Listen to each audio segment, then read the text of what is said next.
আজকের তাপমাত্রা কত হবে? 0°-5° বোধ হয়। মাথার ওপর সূর্য আছে, কিন্তু তাপ নেই। ধূসর নীল আকাশে বড্ড ফ্যাকাশে আলো। মুখের চামড়া টানটান হচ্ছে একটু সামান্য বাতাস ছুলেই। কুহু খুব তাড়াহুড়ো পায়ে এক্সাম হলো থেকে বের হলো। উলের স্কার্ফ দিয়ে ভালো করে ঢাকুল মাথাটা। তারপর এক ছুটে চলল মেট্রোর পথে।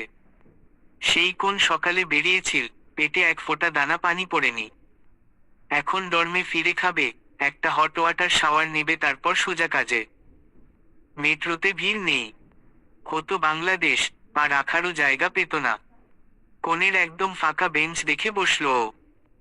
বাইরের সাই সাই করে ছুটে যাওয়া বরফে ঢাকা গাছগুলো দেখে ফোঁস করে শ্বাস ফেলল একটু। জীবনটা এখন কেমন যন্ত্রের মতো চলছে। সকালে ওঠা, ক্লাস, এক্সাম, রান্না, একটু নাকে মুখে গুজে খাওয়া, তারপর ডিউটি। তারপর রাত জেগে পড়া, কোনো রকম একটা ঘুম। কোনো আলো নেই, ছন্দ নেই, তাল নেই। আছে শুধু গতি। ঠিক এই মেট্রোটার মতো। কুহু বাংলাদেশি।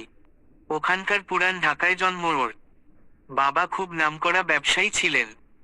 তারপর মায়ের সাথে বিয়ে হলো। দুর্ভাগ্যবশত মায়ের সাথে বাবার সংসার বেশি দিনের ছিল না। কুহুর যখন 4 বছর বয়স, সেপারেশন নিয়ে দুজন দুপ্রান্তে থাকা শুরু করলেন। কেন, কি জন্য কুহু আজও জানে না ওসব। বাবার সাথে দেখা হতো 6 মাসে একবার। কালেভদ্রে একবার হয়তো খোঁজ নিতে আসতেন। অথচ কুহু কখনো ওনাদের একটু তর্ক করতেও দেখেনি। ভীষণ কৌতূহলে যদি কোনোদিন আলাদা থাকার কারণ জিজ্ঞেস করত, মা বলতেন বনিবনা হচ্ছে না। কুহু ভেবে পায় না, এত ভালোবাসার পরেও মানুষ আলাদা হয়ে যেতে পারে। যে মুখ দেখে একদিন কিনা শান্তি মিলত, সেই মুখ দেখা দেখিও বন্ধ হতে পারে। কুহুর চোখ ভিজে উঠল। ভেবে ভেবে একটা চাপা দুঃখে বুকের ভেতরটা টলমল করল খুব। সুইডেনে পড়তে আসায় বাবাই সাপোর্ট করেছিলেন। আদ্যপ্রান্ত খরচাও ছিল তার। তবে এখানে আসার পর ওর সাথে তেমন যোগাযোগ হয়নি। জিমনেসিয়ামে সব ঠিকঠাক কিনা, ডর্মে সব ঠিক আছে কিনা এটুকুর পর রোজকার ফোন করারই আগ্রহ দেখাননি তিনি। এত ছোট মেয়েটা বিদেশে একা পড়ে আছে, এর ঊর্ধ্বে আর কি জানার চাই? তাই কুহু আর চাইল না জ্বালাতে।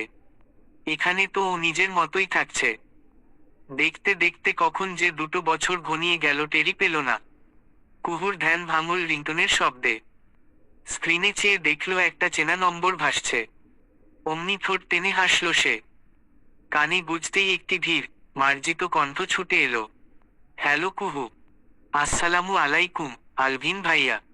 কেমন আছেন? ওপস, সরি, ওয়ালাইকুমুস সালাম। পরীক্ষা কেমন দিলে? আমার পরীক্ষার কথা আপনার মনে ছিল? থাকবে না? তোমার খোঁজ ঠিকঠাক না নিলে তো তোমার বান্ধবী বাংলাদেশ থেকে আমাকে বোমা ছুঁড়ে মারবে। হেসে ফেলল কুহু। আলভিন কুহুর সবথেকে ভালো বন্ধু, তিয়াসার বড় ভাই। আর ভাগ্যের কি লীলা, দুজনেই এসে একই দেশে পড়েছে। আলভিন বলল, তারপর, বিকেলে ফ্রি আছো? না, ডিউট আছে তো। ও হ্যাঁ, তাহলে কোন হলিডেতে দেখা করি, এসো।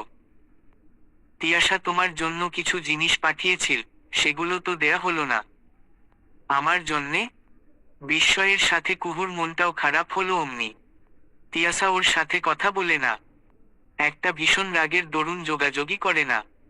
কিন্তু ভেতর ভেতর ঠিক নিজের ভাইকে দিয়ে। ও দীর্ঘশ্বাস ফেলে বলল, আমি আপনাকে জেনে জানাই, ভাইয়া। ঠিক আছে। অধম তোমার জানানোর অপেক্ষায় রইল। সাবধানে থেকো। C you soon. কুহু ফোন রাখল। ততক্ষণে রেল এসে স্টেশনে ভিড়েছে। সাথে এসেছে ওর আপাতত গন্তব্যের রাস্তা। ডর্মে ঠান্ডা একটু কম। রুমে তেমন হুহু ভাব নেই। চারপাশের হালকা শীতেল আবহাওয়া মারিয়ে কুহু তাড়াহুড়ো করে কমন কিচেনে ঢুকল। এখানে ওরা 15 জনের মতো থাকে। প্রত্যেকেরই আলাদা আলাদা রুম, শুধু রান্নাঘর, লাউঞ্জ একটা। কুহু এক পাশে ডিম সেদ্ধ বসাল, সাথে কেতলিতে পানি। শীতে প্রায় হাত পা জমে গেছে, কফি খেয়ে ফতাফত গরম হতে হবে। কিছু সময় পর সেথায় এসে দাঁড়ালো এলিন। ও ইটালিয়ান। মাথা ভরতি বাদামি কোকড়া চুল, সাথে টুকটুকে ফর্সা গায়ের রং। তবে পড়াশোনার দিক থেকে কুহুর সিনিয়রও। এলিন আধখাওয়া চাউমিনের প্লেটটা সিঙ্কে রেখে শুধাল, কিউ, এক্সাম কেমন দিলে? কুহু ক্লান্ত কণ্ঠে বলল, কুহু এলিন, সরি, খুব কঠিন নাম, মুখেই আসে না। সমস্যা নেই, আমার এক্সাম ভালো হয়েছে। পরের এক্সাম কবে? 4 দিন পর। এলিন উচ্ছ্বসিত হয়ে বলল, তাহলে চলো আজ কনসার্টে যাই। ভ্রু কুচকে ফিরল কুহু। কনসার্ট? হ্যাঁ, কাল বললাম, শোনোনি? সবাই যে প্ল্যান করলো। কুহু ছোট্ট শ্বাস ফেলে বলল, কাল তো চিন্তায় আমি নিজের মাঝেই ছিলাম না। একে কিছু পড়িনি, এক্সামে কি লিখব, আবার আমার হাত মুখ কেটে যাতা অবস্থা। তুমি কি আমাকে ডিমটা ছুলে দেবে? হ্যাঁ দাও না। ব্যথা কমেনি? পেন কিলার নিয়েছিলে? কি করে কাটলো তাও বললে না। কুহু ঠোঁটে ভাঁজ ফেলল। গতকাল রাতের ওই বীভৎস দুর্ঘটনার ব্যাপারে কাউকে কিছু বলেনি সেভাবে। এক পল আঙুলের ব্যান্ডেজে তাকালো। ছোট করে জানালো, ছুরিতে কেটেছে।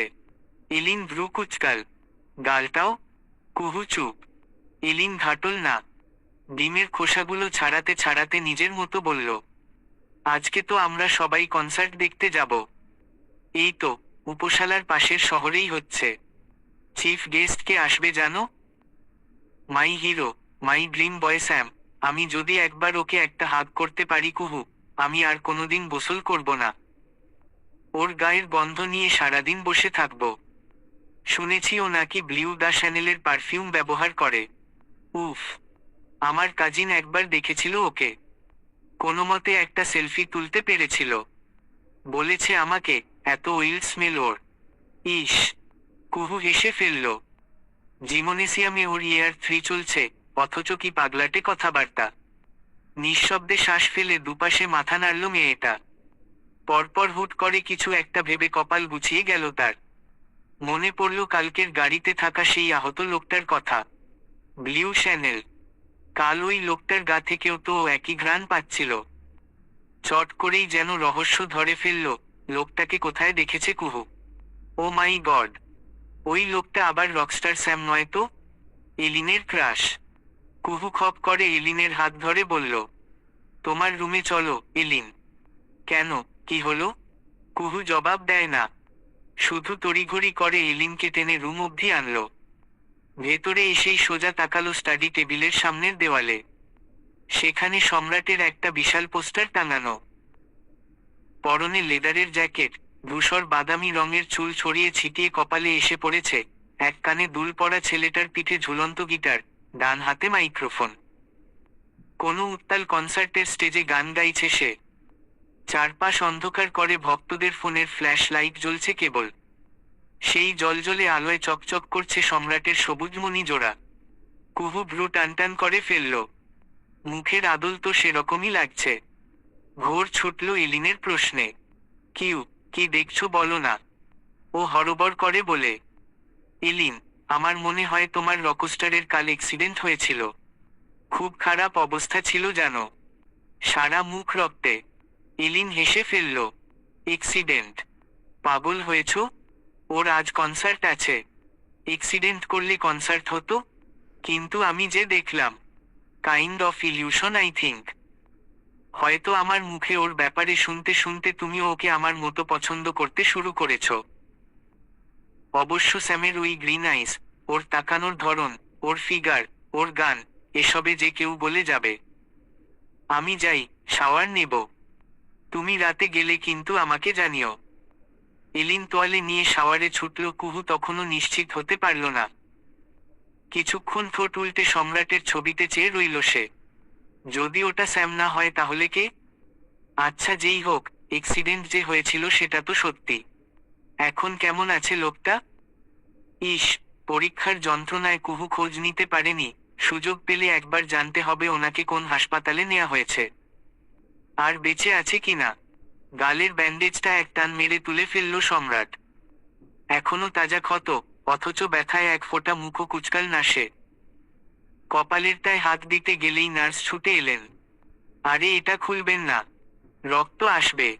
টিপিক্যাল ইনুইং। এত চেঁচাবেন না, কানে লাগে।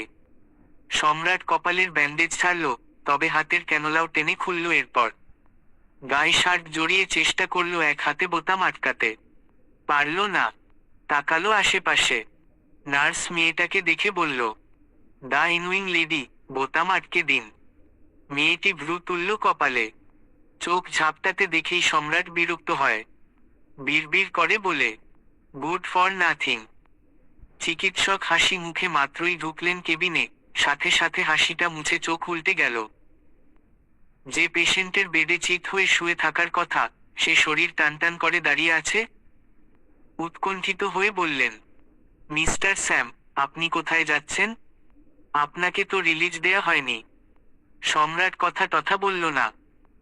বকবক করতে করতে এগিয়ে আসা ডাক্তারের শরীরটা বুকে এক হাত দিয়ে ঠেলে সামনে থেকে সরাল। বিড়বিড় করে বলল, টিপিক্যাল ইরিটেটিং। সম্রাট বাইরে এলো অর্ধনগ্ন শরীরে। এক হাতের ভেতর শার্টের এক হাতা ভরা, বাকি আরেকটা হাত গলায় ঝুলতে থাকায় জামা পুরোটা পরতে পারেনি। তুহিন উদ্বেগী পায়ে জ্যাকেট নিয়ে এগিয়ে এলো। ভাঙা হাতটা গলিয়ে শার্ট কোনোরকম পরিয়ে জ্যাকেটটাও পরালো ওপরে। তারপর একটা সিগারেট জ্বালিয়ে গুজে দিল ওর ঠোঁটের কোণে।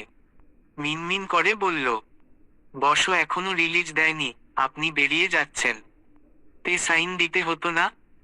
No need for such typical formality. বেশি ঝামেলা করলে হাতে টাকা গুজে দাও। আর এই ঝুলন্ত হাত নিয়ে হাঁটতে ভালো লাগছে না। Doesn't match with my image. আগামী 10 দিনের মধ্যে ভালো হবে এমন ডাক্তারের কাছে যাব। খোঁজ নাও। ওকে বসো। হেডফোন দাও। তুহিন ওভার ইয়ার হেডফোনটা চালু করে সম্রাটের মাথায় বসিয়ে দিল। সঙ্গে সঙ্গে তারস্বরে বাজল জ্যাকসনের গলায়, the fire is in their eyes and there words are really clear. So beat it, just beat ইট। সম্রাট মাথা দোলাতে দোলাতে হাত পা চালিয়ে তাল দেয়। এক হাতের আঙুলে তুড়ি বাজিয়ে বিড়বিড় করে গানের সাথে, so beat it, but you wanna be bad. Just beat it, beat ইট।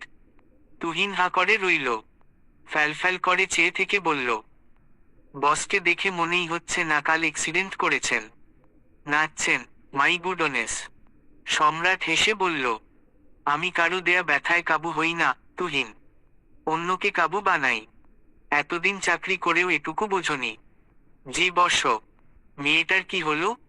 বললে বিকেলে পাবো, একটা রাত শেষ সেখানে। Typical liar. আজকেই নিয়ে আসবো, বসো। আজকেই। আমি আসলে অন্য একটা ব্যাপার নিয়ে একটু টেন্সড ছিলাম। ওই জিজ্ঞেস করতে চাইছিলাম, আজ রাতে তো আপনার কনসার্ট ছিল, যে জন্যে আমাদের এই এলাকায় আসা। ফুল পেমেন্ট নেয়া সেখানকার। কিন্তু এই অবস্থায় ক্যান্সেল করব কি? সম্রাট থেমে দাঁড়ালো। ঠোঁট কামড়ে ভাবল। বলল, না, দরকার নেই। এই ভাঙা হাত নিয়ে স্টেজে উঠব, হইচই বাড়বে। 100টা ছবি বেশি ক্লিক হবে। লোকজন সিম্প্যাথাইজ হবে। কারো চোখ ছলছল করবে, মেয়েরা হা হুতাশ করবে। নিউজ পেপারে লেখা হবে। সোশ্যাল মিডিয়ায় প্রশংসায় ভাসব। আগামী 3 মাসের জন্যে ট্রেন্ডে থাকবো, Tuhin. No need for extra typical pressure. Tuhin হাসল। স্টারডম কিভাবে ধরে রাখতে হয়, বসের চেয়ে ভালো কে জানে। প্রোগ্রাম রাত 12টা থেকে বললে না? এক কাজ করো, 1:30টায় স্কেজিউল রাখো। সম্রাটের জন্যে সবাই হা করে বসে থাকবে, তবেই সে পা রাখবে সেখানে। এনিওয়ে, ড্যাড নাভেদ শেখকে খবর দিয়েছ? জি, স্যার আসতে চেয়েছিলেন।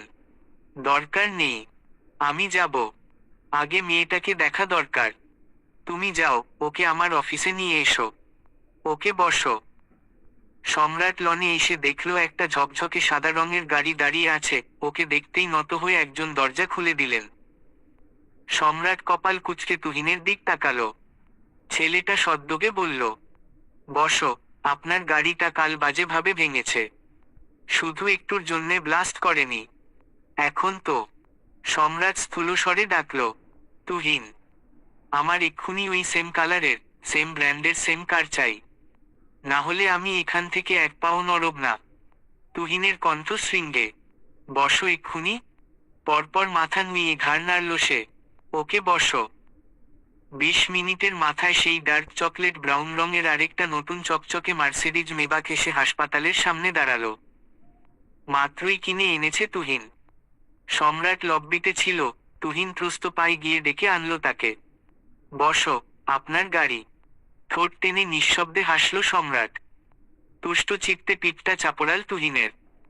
দরজা খুলে দিতেই রাজার মতো উঠে বসল ভেতরে। রোদ নেই, তাও কুচকুচে কালো চশমার আড়ালে নিজের সবুজ চোখ লুকাল। জিজ্ঞেস করল হঠাৎ, what is my favourite colour, Tuhin?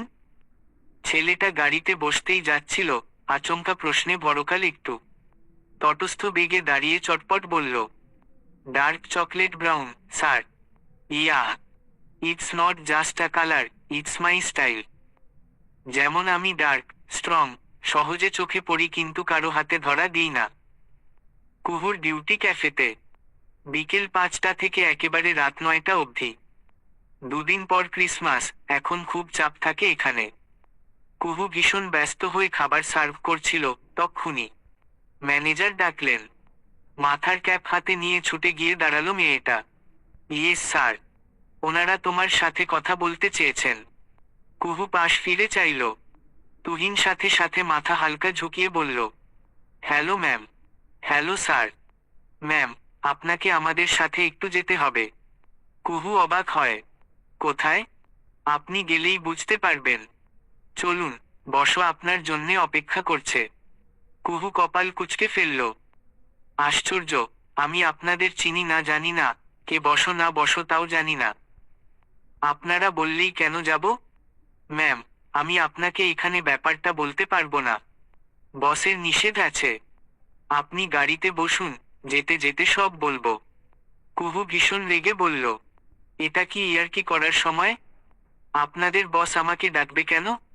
কে সে? আর আপনারা বললেই আমি চলে যাব কেন? আপনি দেখতে পাচ্ছেন না আমি এখানে ডিউটি করছি? রাত 9টার আগে আমি এখান থেকে বাইরে এক কদমও ফেলি না। তুহিন খুব গুছিয়ে বলল, আই নো ম্যাম, কিন্তু আপনি প্রেশার নেবেন না। আমি ক্যাফের ওনারের সাথে কথা বলেছি। উনি আপনাকে ছুটি দিয়েছেন। কুহু চমকে গেল। তার চেহারা দেখে ফের হাসল তুহিন। বলল, কিছু মনে করবেন না ম্যাম, আপনাকে নিতে যখন এলাম আসতে তো হবেই। স্বেচ্ছায় না যেতে না চাইলে আপনাকে আমাদের কিডন্যাপ করতে হবে। কুহুর মাথায় বোম পড়ল। কি হো? জি, প্লিজ আসুন, কোনো ক্ষতি হবে না। জাস্ট যাবেন আর আসবেন, আমি নামিয়ে দিয়ে যাব। কুহু ঢোক গিলল। এ কোন মুসিবত এসে দাঁড়ালো হঠাৎ? তুহিন বলল, ম্যাম এত ভাববেন না। আমরা কিডন্যাপ করব বলেছি মানে আজকেই করব না। আপনি যখন ডর্ম থেকে ক্লাস থেকে এখানে আসবেন, তখন কোনো একটা সময়ে আপনার মুখে ক্লোরোফর্ম ধরে সেন্সলেস করে গাড়িতে তুলে নেব। ইটস কোয়াইট ইজি ফর আসো। কুহু হতবাক, স্তব্ধ। ফ্যালফ্যাল করে দেখল তুহিনের গোলগাল শুভ্র মুখ। পড়তে পড়তে যেখানে পরিপাটি নির্লিপ্ততা মাখা। পরনে গ্রে স্যুট, গলায় নেভি ব্লু টাই, চোখে সাদা ফ্রেমের চশমা, চুলগুলো ভদ্র সভ্য ভাবে একপাশে আছড়ানো, চকচক করছে ক্লিন শেভ গাল। এরকম দেখতে একটা লোক এভাবে কথা বলতে পারে? পরপর কুহুর বিস্মিত নজর ঘুরে এলো তুহিনের সাথে থাকা কালো শার্ট গায়ে জড়ানো 3জন পুরুষ থেকে। ভয়ে ভয়ে শুধাল, আপনারা কি গুন্ডা? নো ম্যাম, আমি বসের পিএস, তার ম্যানেজার। আর ওরা বসের বডিগার্ডের কয়েকজন। বাকিরা বসের অফিসে। কুহু আশ্চর্য না হয়ে পারল না। 3জন বডিগার্ড এখানে, অফিসে আরো আছে? কে রে সেই হরিদাস পাল? ও দণ্ড চুপ থেকে বলল, ঠিক আছে, আমি চেঞ্জ করে আসছি। সময় নেই ম্যাম, বসো, এক্ষুনি ডেকেছেন। আপনি এভাবেই আসুন। বাইরে এত ঠান্ডা দেখছেন না? ব্লেজা। ম্যাম গাড়ি এখানেই রাখা, গাড়িতে ঠান্ডা লাগবে না। আসুন, সময় নেই। লাউঞ্জ চেয়ারে শরীর রেখে জুতোসহ 2 পা টেবিলের ওপর তুলে বসে আছে সম্রাট। পরনে জ্যাকেট শার্ট কিচ্ছু নেই, শুধু একটা সাদা স্যান্ডো গেঞ্জি থাকায় উন্মুখ হয়ে চেয়ে রইল তার 2 বাহুর ফোলা মাংসপেশি। মাথার পেছনে চেয়ারের হাতলে এলিয়ে রাখা কানে ওভার হিয়ার হেডফোনটা তখনও আছে। রুম হিটারের তোড়ে বাইরের শীতার্ত তাপমাত্রার আজ ছিটে ফোটাও এখানে পাওয়া যাচ্ছে না। সম্রাটের 2 আঙুলে সিগারেট, বাকি অনামিকা আঙুল ভরে পাশে রাখা গিটারের তার টানল, আর টুংটুং করে শব্দ করল সেটা। চোখ বুজে গুনগুন করার সময়ে টোকা পড়ল দরজায়। বসো। Come in. তুহিন দরজা ঠেলে উকি দিল একটু। মেয়েটা এসেছে। সম্রাট ঘাড় নাড়ল, বোঝালো পাঠাতে। তারপর আস্তে ধীরে জ্বলন্ত সিগারেট অ্যাশট্রেতে ফেলল। পা দুটো নামাল টেবিল থেকে। এর মাঝেই দ্বিধাদ্বন্দ্ব আর ভয়ে চুবিয়ে থাকা মুখ নিয়ে ভেতরে ঢুকল কুহু। সঙ্গে সঙ্গে ব্লু শ্যানেলের অন্যরকম করা সুগন্ধ এসে বাড়ি খেলনাকে, আর ধক করে কেঁপে উঠল বুকটা। কেন উঠল কে জানে। ততক্ষণে তুহিন ওকে রেখে বাইরে চলে গেছে। গাড়িতে লোকটার থেকে সম্রাটের ব্যাপারে সব শুনেছে কুহু। কাল বাঁচিয়েছে বলে মানুষটা নাকি দেখা করতে চেয়েছেন। হয়তো চাইছেন ধন্যবাদ বা কৃতজ্ঞতা জানাতে। কিন্তু কুহুর খুব ভয় লাগছে। এর মানে ও ঠিকই ভেবেছিল ওই আহত লোক স্যামি ছিলেন। এত নামিদামি একজন রকস্টার, ক্যাফেতে, শপে যার অসংখ্য গান শুনেছে, ম্যাগাজিনে পড়েছে যাকে নিয়ে, পত্রিকার একটা পৃষ্ঠা যার জন্যে সব সময় বরাদ্দ থাকে, বন্ধুদের মুখে মুখে থাকে যার নাম, তার সামনে কি বলবে সে? বাইরে এত ঠান্ডা অথচ মনে হলো অস্বস্তির আগুনে ঘেমে পুড়ে যাচ্ছে ও। মেয়েটার নজর তখন নিচে। কোনোরকম মৃদু স্বরে বলল, হ্যাঁ হ্যালো স্যার। সম্রাট এক পায়ের ওপর আরেক পা তুলে বসেছে। উত্তর না দিয়ে তীক্ষ্ণ ভ্রু কুঁচকে চোখ ছোট করে চেয়ে রইল সে। মেয়েটা সত্যিই টিনেজার হবে। গায়ে পায়ে তো বেশ ছোট লাগছে। ভ্রু জোড়া পরিমিত বাঁকানো। প্ল্যাক করা নেই, একদম ন্যাচারাল। সরল চোখা নাক, লিপোবামে ভেজানো লাল দুটো ঠোঁটের রং কিছুটা রোদে শুকনো গোলাপের পাপড়ির মতো।